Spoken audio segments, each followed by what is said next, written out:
Voltage, amps, watts, AC, DC, solar, batteries, generators, the world of power can be overwhelming and confusing. Van life is supposed to make life more simple, so why is deciding on power so hard? Hi, my name is Nicole. Welcome to my channel, Travel to Money. In this video, I'm going to talk about the setup I've decided to go with for van life and why I think it's absolutely fantastic. Just a few months ago, I purchased an already converted 2005 Mercedes Sprinter. The electrical system had already been set up. There were two 100-watt peel and stick solar panels, but no batteries or generators came with the van. The van already had your standard ability to plug into a normal AC outlet via an extension cord, so if you're staying at a site with hookups, it's pretty straightforward. But for me, I wanted the ability to park anywhere and have power. And boy, I really wish it was a bit more straightforward. I went down the rabbit hole and it took me a bit to figure out what exactly I was going to need. There are several online calculators, but I felt like I needed to know a lot about electricity to understand them. So I'm going to do my best to make this simple for you.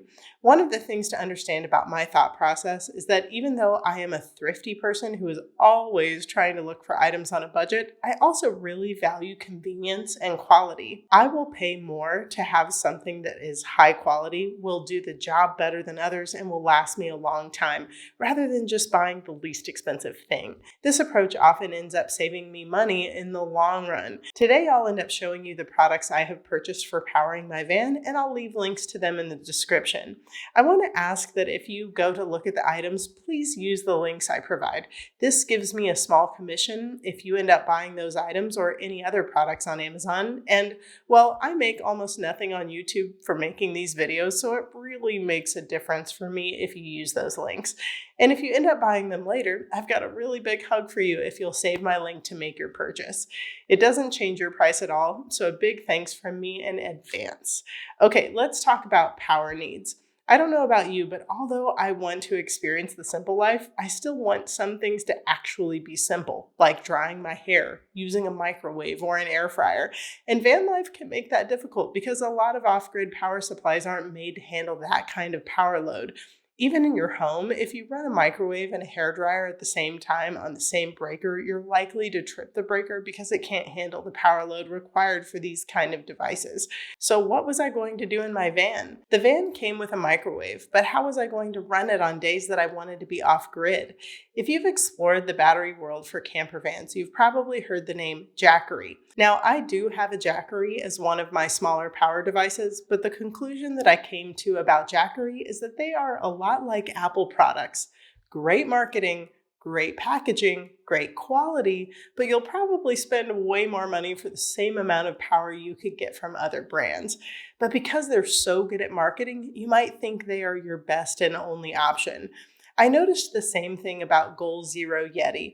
They don't seem to have the marketing down quite like Jackery does, but they provide similar products to Jackery and come in maybe just under Jackery in price. Then one day I found the winner: quality, power, efficiency, and price. The Ecoflow. Now, you can find the exact model that I have at the link in the description of this video. This thing blew my mind. I couldn't figure out why it took me so long to find it. Better quality, more control, more power, better price point, but they just don't have the marketing. Let me tell you, marketing can make or break a brand, but it doesn't make a product any better. So I purchased this massive Ecoflow station for my camper. It was an investment, but man, this thing blows my mind. Not only can it power a hairdryer, a microwave, and more, not only does it give me days and days of power, but one of the biggest difference makers for me was the charge time. Now, you can charge this in different ways. I bought 4 portable 100-watt solar panels with mine, but let me come back to solar in a minute. Let's talk about the ability to charge this with an AC power outlet, which is the basic outlet you use around your house. Remember how I was comparing Jackery? Well, let's use the Jackery I bought in comparison. This Jackery 1000 that I use has significantly less power and ability, yet on an AC outlet, it takes nearly 7 hours to charge to its full capacity. Now, this is going to blow your mind. The Ecoflow that I purchased has 3,600 watts in comparison to the 1,000 watts I get on the Jackery. Way more power and far longer lasting. But on an AC outlet, it only takes a little over 1.5 hours to charge. That means I only need to stop at any AC wall outlet and charge this for 1.5 hours to then have days of power that I can use. I could literally charge it up while having a cup of coffee at Starbucks, where the little Jackery battery would take almost an entire workday, over 4.5 times longer. This is mind-boggling to me. When I was reading about the Ecoflow, I was like, is this for real? This is amazing. Then I got mine and wow, it is something special. Not only can this power my van for days, I also live in Florida where we regularly have to worry about power outages due to hurricanes. I could power my whole condo with this for a couple of days too. The other two ways you can charge the Ecoflow are with your solar panels, and while you're driving, you can charge it with DC power from your vehicle. Now, this is a 100-pound power station. If you are just one person, especially for the ladies out there, this would be very difficult to lift on your own in and out of a car. They have made it as easy to use as possible with wheels and a pop-out handle like on a suitcase, so if you have a ramp up to your camper van, it would be much easier. The thing is, if you have an extension cord or you're going to hook it up to your solar panels, you don't really ever need to take it out of your vehicle. The only other exception is that you don't want any battery in weather that is too hot or too cold. So if you're going to leave your vehicle sitting in the hot Florida summer or the cold Michigan winters, you may want to bring it inside for your van off season. So how long will the battery last when you're using it? It's probably obvious, but it really depends on how much power you're using. Let me tell you how I've used it and how long it lasted. With my van so far, I've only been out on long weekend trips. During that time, it was cold outside, and I used this to power lights in the van, the Max fan. I used the microwave multiple times per day. I charged 2 phones and 2 computers.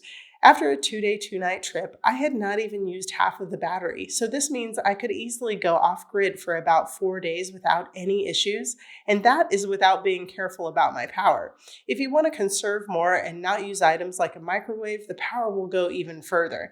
Now, remember I mentioned that I also use a Jackery. I got a good deal on this one, so even though I don't use it for my main power needs, I like having this smaller power station for 2 main reasons. First of all, I keep my fridge at the front of my van. I could easily run a power cord to the back where I keep my Ecoflow, but I keep the Jackery in the front and it powers my fridge. But the other reason I enjoy having the smaller power station is that it's super portable.